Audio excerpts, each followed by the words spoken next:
মানে ফেসবুকে ঢুকলেই দেখা যাচ্ছে যে মানুষ বন্যায় যে আর্তনাদ আর এই যে কিছু শিশু বাচ্চার যেই সিনগুলো আমাদের চোখের সামনে চলে আসছে, মানে এটা খুবই দুঃখজনক। মানে এটা আসলে মানে হৃদয় বিদারক খুবই।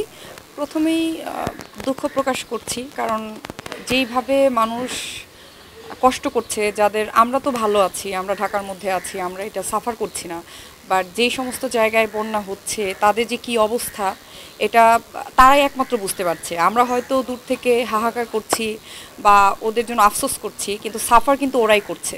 কিন্তু ওদের সিচুয়েশনটা দেখে খুবই খারাপ লাগছে। এখন আমরা যেভাবে পারি আমরা এগিয়ে আসার ট্রাই করছি।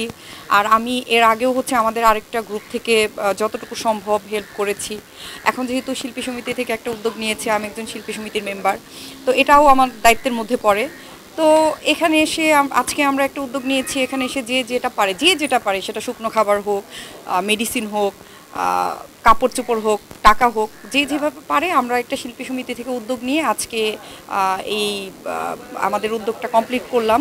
আর সবাইকে বলবো যে যার যার জায়গা থেকে যে যতটুকু পারে আসলে আমাদের এখন এগিয়ে আসা উচিত। কারণ ওই সিচুয়েশনে যদি আমরা থাকতাম তাহলে আমরা কি করতাম। এরা কিন্তু আসলে সাহায্যের জন্য হাত পেতে নেই। ওখানে অনেকেই আছে যে অনেক প্রভাবশালী, অনেক টাকাওয়ালা, বাট কিন্তু এখন যেই সিচুয়েশনটা ওরা সেটাকে হ্যান্ডেল করতে পারছে না। হ্যাঁ, তো এই জিনিসটা খুবই খারাপ লাগছে। মানে ফেসবুকে ঢুকলেই দেখা যাচ্ছে যে মানুষ বন্যায় যে আর্তনাদ আর এই যে কিছু শিশু বাচ্চার যেই সিনগুলো আমাদের চোখের সামনে চলে আসছে, মানে এটা খুবই দুঃখজনক। মানে এটা আসলে মানে হৃদয় বিদারক খুবই। আর ওই শিশু বাচ্চাদের সিচুয়েশন দেখে আসলে চোখের পানি মানে ধরে রাখার মতো না, খুবই হৃদয় বিদারক। আজকে তো উদ্যোগ নিয়েছেন, তবে এখানে আমি একটা ব্যাপার বলবো যে আজকে একটু শিল্পীদের আনাগোনা কিন্তু তুলনামূলক কম আমরা দেখলাম। এটা কি আসলে দেরি হয়ে যাবার কারণে উদ্যোগটা নেওয়ার ক্ষেত্রে, নাকি আপনারা ওইভাবে এখনো প্রচারটা করতে পারেননি, সকল শিল্পীর কাছে তথ্যটা পৌঁছাতে পারেননি, কি বলবো? আসলে আমাদের যে সিচুয়েশনটা হয়েছে নির্বাচনের পর থেকেই কিন্তু একটার পর একটা আমাদের দেশের সার্বিক পরিস্থিতি খারাপের দিকে যাচ্ছে। তো আমাদের এই প্ল্যানটা আরও আগেই করা উচিত ছিল শিল্পী সমিতি থেকে, এটা আসলে শুরুতেই করা উচিত ছিল।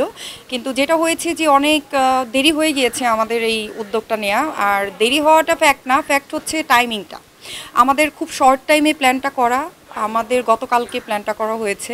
তা একদিনের মধ্যে আসলে কে কোথায় আছে, অনেকে হয়তো ঢাকার বাইরে বা অনেকে অনেক কাজে ইনভলভ। সো এত শর্ট টাইমে আসলে কোনো কিছু অ্যারেঞ্জ করা যায় না। যদি মিনিমাম 2টা দিন সময় নেওয়া হতো, আই থিঙ্ক যে এটা আরও বেশি বেটার হতো। সমিতিতে হয়তো আরও লোকজন থাকতো, বা আজকে এই যে আমি আসার পরে যতটুকু আশা করেছিলাম যে আমাদের আরও শিল্পীরা থাকবেন, সিনিয়র জুনিয়র সবাই, বাট আমি এসেও হচ্ছে আমার কাছে ভালো লাগেনি, কারণ অল্প কিছু শিল্পী এখানে আছে। তবে আমি আশা করব, আমি শিল্পীদের উদ্দেশ্যে বলবো যে আসতে পারিনি ঠিক আছে, আমাদের কর্মসূচি মাত্র শুরু হয়েছে। যারা আসতে পারেনি তারা অবশ্যই যেভাবেই পারুক, যতটুকু পারুক, আমাদের সমিতির সাথে যোগাযোগ করে যাতে একটু হলেও কন্ট্রিবিউট করে, সেটা আমাদের জন্য ভালো হবে।